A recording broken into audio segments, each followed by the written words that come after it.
Assalamualaikum warahmatullahi wabarakatuh.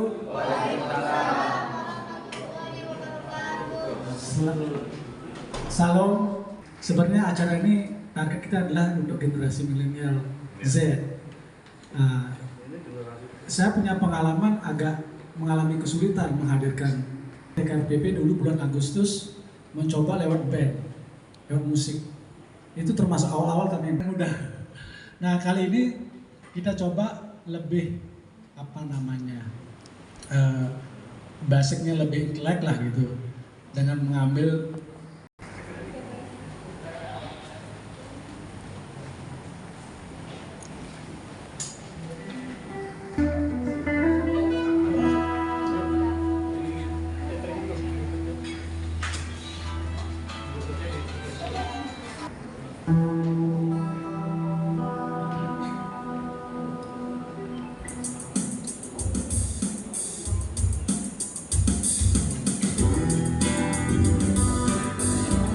lagu kami buat sekitar bulan Juni tahun lalu, tahun lalu 2023. Jangan biarkan kita berjalan, kami perlu tahu yang kamu mau.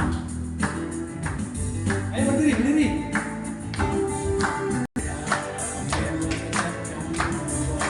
Jangan biarkan kita berpisah, kamu perlu tahu cita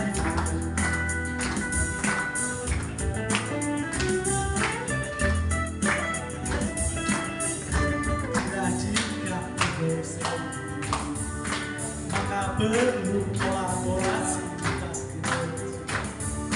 Berhentilah sejenak, atau akan kehilangan kesempatan. Ajak anak muda ini jadi mengambil bagian dalam pembangunan nasional. Jangan biarkan kita berjalan, kami perlu tahu yang kamu mau.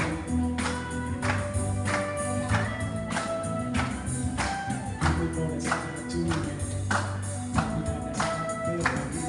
Dunia kita berbeda. Sadari itu semua kita lalui.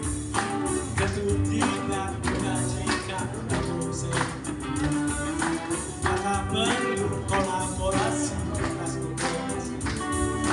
Berhentilah sejenak, Anda akan kehilangan kesempatan.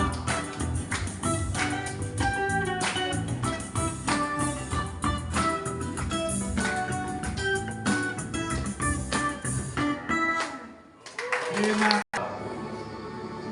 Di sanalah aku berdiri, jadi pandu hidupku.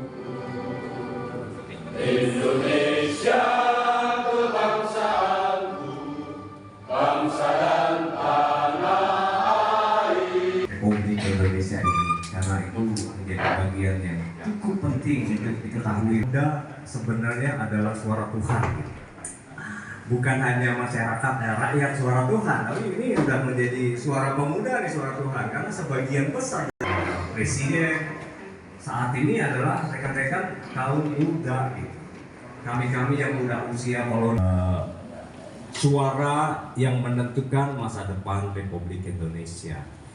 Mengapa ini menjadi penting, teman-teman? Karena kita lihat dalam dinamika kampanye saatnya keputusan MK yang melanggar etik, sehingga seseorang berusia di bawah 40 tahun menjadi tiba-tiba punya hak untuk mencalonkan diri sebagai capres atau cawapres. Perilaku ini menimbulkan gejolak runtutan perilaku-perilaku berikutnya, sehingga seolah-olah kita kalangan muda ini digeser dari fakta curang menjadi fakta yang diamini oleh seluruh masyarakat Indonesia. Jadi seolah-olah itu kita bagian anak-anak muda ini memperbolehkan perilaku curang di dalam konteks demokrasi kita. Nah, bayangkan teman-teman, ketika asal muasalnya berangkat dari kecurangan, maka rentetan berikutnya yang terjadi adalah munculnya delegitimasi terhadap capres-cawapres yang nanti terpilih apabila dia yang terpilih. Karena seluruh bangsa ini kemudian menjadi mengayomi yang sudah terpilih dengan proses curang itu menjadi legal kecurangan itu, ya kan? Dan Anda turut berdosa karena Anda turut membiarkan terjadinya hal itu. Maka rentetan-rentetan berikutnya, pengerahan oknum aparat, pengerahan oknum pemerintah untuk mendukung salah satu paslon yang berangkat dari kecurangan, menjadi seolah-olah kecurangan yang kita bisa aminin, kecurangan yang kita perbolehkan terjadi di depan mata kita. Dan teman-teman tidak bergerak untuk menyuarakan ketidaksetujuan atas terjadinya perilaku seperti itu. Nah, kita juga melihat sekarang penguasa lebih banyak berpihak kepada salah satu paslon. Apakah ini juga rentetan dari skenario kecurangan dari awal di MK sampai di ujung akhir nanti perhitungan suara di KPU akan kita biarkan atau tidak? Karena teman-teman berdiam diri artinya teman-teman memperbolehkan kejahatan kecurangan itu terjadi di depan mata, dan teman-teman bagian dari konstruksi kejahatan kecurangan itu karena teman-teman membiarkan. Dan kita nggak usah komentar lah soal presiden kemarin boleh menyampaikan sebuah statement bahwa presiden boleh berkampanye, presiden boleh berpihak. Ya boleh, secara aturan memang ditentukan di situ boleh, karena presiden pasti berasal dari partai politik, dan ketika partai politik memiliki suara untuk menetapkan 1-2 orang sebagai calon dari partai politik untuk memimpin republik ini, ya aturannya boleh gitu.